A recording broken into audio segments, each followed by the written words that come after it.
Hello, আসসালামু আলাইকুম। সবাই কেমন আছেন? তো আমি একটা রিভিউ নিয়ে আসছি। নর্মালি আমি বাইকের রিভিউ করি না। আমার সিএফ মোটর 300 এসআর নিয়েছি, 1 মাসের মতো হয়েছে। আজকে 1000 কিলোমিটার হয়েছে আর কি। আমি সিটির মধ্যে চালাইছি মাত্র 200 কিলো, আর হাইওয়েতে চালাইছি 800 কিলো। তো বাইকের একটা রিভিউ দেওয়া হচ্ছে। বাইকের আমি যে লাগাইছি ক্যারিয়ার, এটা ট্যুরের জন্য মেনলি। এটা বাম্পার, এটা বাইরে থেকে আনাইছি, ড্যাশ গার্ড বলে যেটা আর কি। আর মোবাইল হোল্ডার লাগাইছি এই। আর বিষয় হচ্ছে আমি যেটার জন্য রিভিউ দিব, যে বাইকের যে পারফরমেন্স, তারপরে ল্যাকিংস কী কী আছে। সো বাইকের পারফরমেন্স খুবই ভালো। আমি হাইওয়েতে চালাইছি, স্পিড নিয়ে কোনো কোনো ইস্যু নাই, সব কিছু ঠিক আছে। আর অকটেনের কারণে বাইকটা একটু ইস্যু করে, সেটা হলো মাঝে মাঝে পিক আপ ছেড়ে দেয়। সো প্রপারলি ভালো জায়গা থেকে অকটেন নিলে বাইকটা স্মুথলি চলবে। আর সবচেয়ে বড় সমস্যা সেটা হলো এই গ্রাউন্ড ক্লিয়ারেন্স খুবই কম।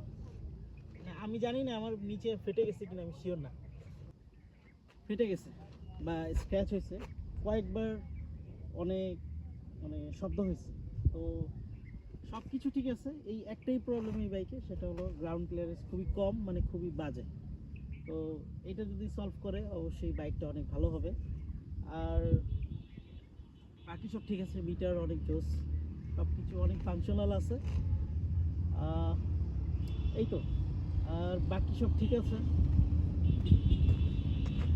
মিটারটা দেখ,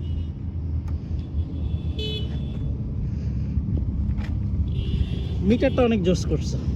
এটা আমি জাস্ট মানে দেখেই মিটারের কারণে নিয়ে ফেলছি বাইকটা আর কি।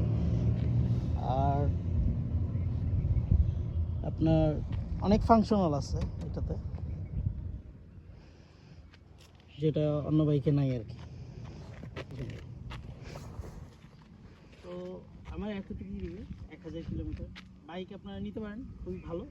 তবে গ্রাউন্ড ক্লিয়ারেন্স যদি চিন্তা করেন তাহলে একটু হিসাব করে নিতে হবে। আমার জানি না নিচে কি হয়েছে, আমি ঢাকায় যাই তারপর দেখবো যে কী অবস্থা। ঠিক আছে তাহলে, আল্লাহ হাফেজ। আর বাইকের মাইলেজ 30 to 35 পাচ্ছি এভারেজ। সিটির মধ্যে 25-30 এরকম থাকে, হাইওয়েতে 35-30 35 হচ্ছে ম্যাক্সিমাম